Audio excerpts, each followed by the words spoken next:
feel like a very large part of this project has turned into just brake pipes. The more you look, the more you find brake pipes. I know there's only so many brake pipes, but look at this. It's not pretty. The brake pipe. It's kind of seemed badly supported across the bulkhead. I thought this was actually a union proper joint, but if you look down here, that's just been put on there to sort of sleeve it through. If you go to this side, you can see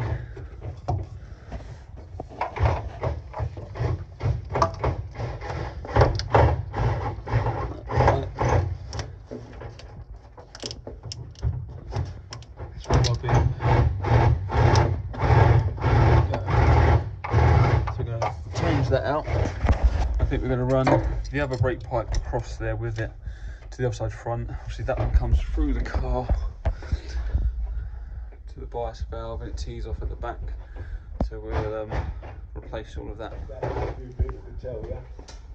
Got that bad end on there as well. How you doing?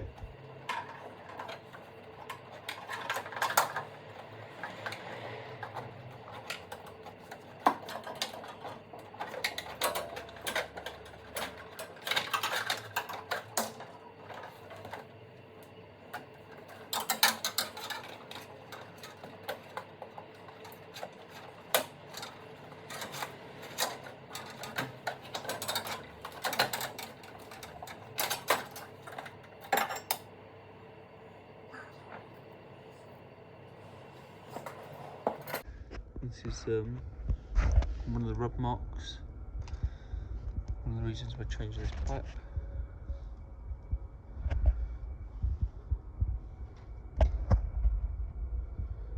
Not sure how many times these have been on or off, but you can clearly see those ends are not the best.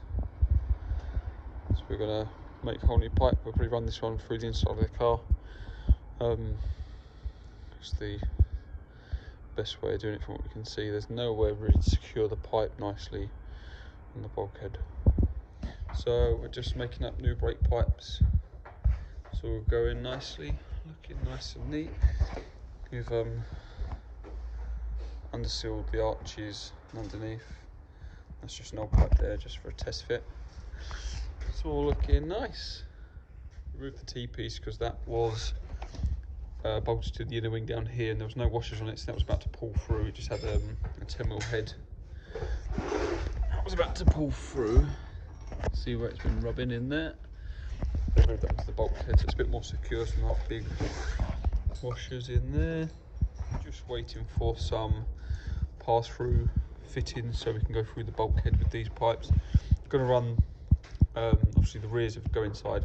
This one did go, this is for the near side front, that did go across the top scuttle and it was flapping about, so we're going to put that inside the car, then go across because it's easier to route it rather than trying to wiggle it down and being unsupported and put it through the car. So we're just doing this new brake pipe. I've made it too long on purpose just so I know I've got plenty. Just about to cut it here, then we'll flare it, we'll bend it round to there. That's where it joins a flexi hose, it goes up through there. Get that light in there. Oh, where's it gone? It comes up through that grommet and it's going to go through a pass-through bulkhead fitting. Fitting down there.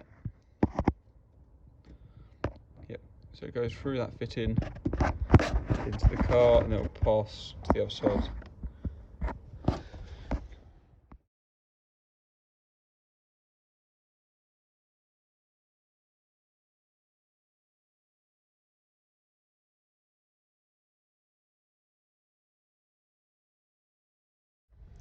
So there we go, new metal brake pipe. We just need to put a little spring clip in there that'll hold that up nicely. Got a nice new braided hose. It's a Hell, pretty good hoses these, use them quite a lot. And yeah, that's much better quality. We know we've got a decent flare in there now. The old pipes, they were pretty knackered, especially the rear one melted. It comes up through there. So we'll just strip down the rear brake so we can. We're going to change the rear bearings. Change the rear wheel bearings because we got a fair bit of noise from those. The spring for the clip that holds the shoes on, that's obviously missing. That spring's been floating around. You can see the shoe has been dragging. There's not much material left on there.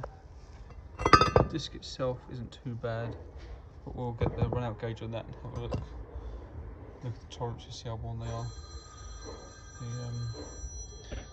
That's just where the pad's been in contact. Why it's been parked up. The other side, you can just hear the bearing.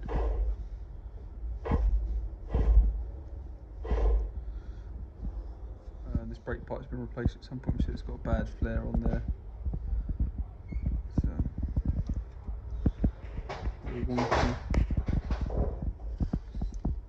All wonky.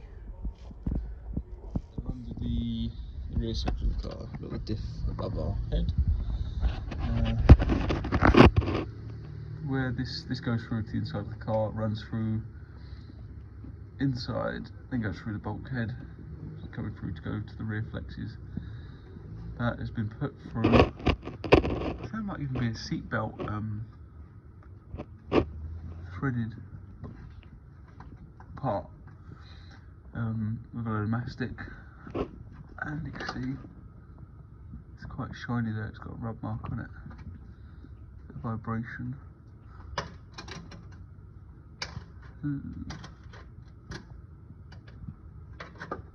Not cool.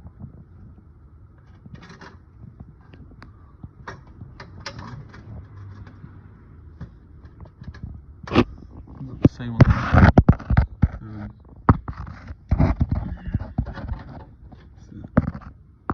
Inside this pipe, it's just put it through. There's a dollop of mastic in there. Inside the car, those two pipes come to this T-piece. There's one, there's the other.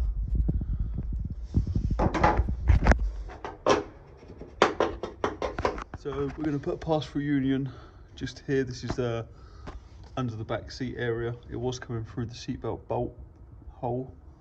It was floating around in there. So we're going to drill a hole here, put the union through, tighten that in, then to make the pipes up. I have a straight pipe inside that goes to the T-piece.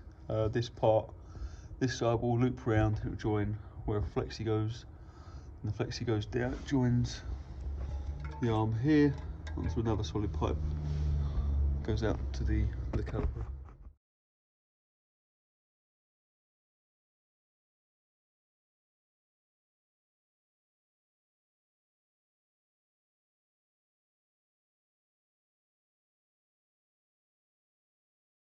So our pass-through union fitted there. We'll make a pipe, we'll come from there to here to join onto the flexi, and then get the other side. We've got right angle there, goes straight across to our T-piece. Put our arm back on just to double check the clearance. That's fully locked out, which will never go that high. You see the union's got plenty of room there, so that's all good. Now made both those link pipes, got the pass-through unions, those fittings all in, just need to tighten it all up. This is underneath the rear floor, got new pipes there that we've made, and that joins to our new flexi hose, and that would join another rigid pipe that follows the arm, then that will come down to, and that's the driver's side. All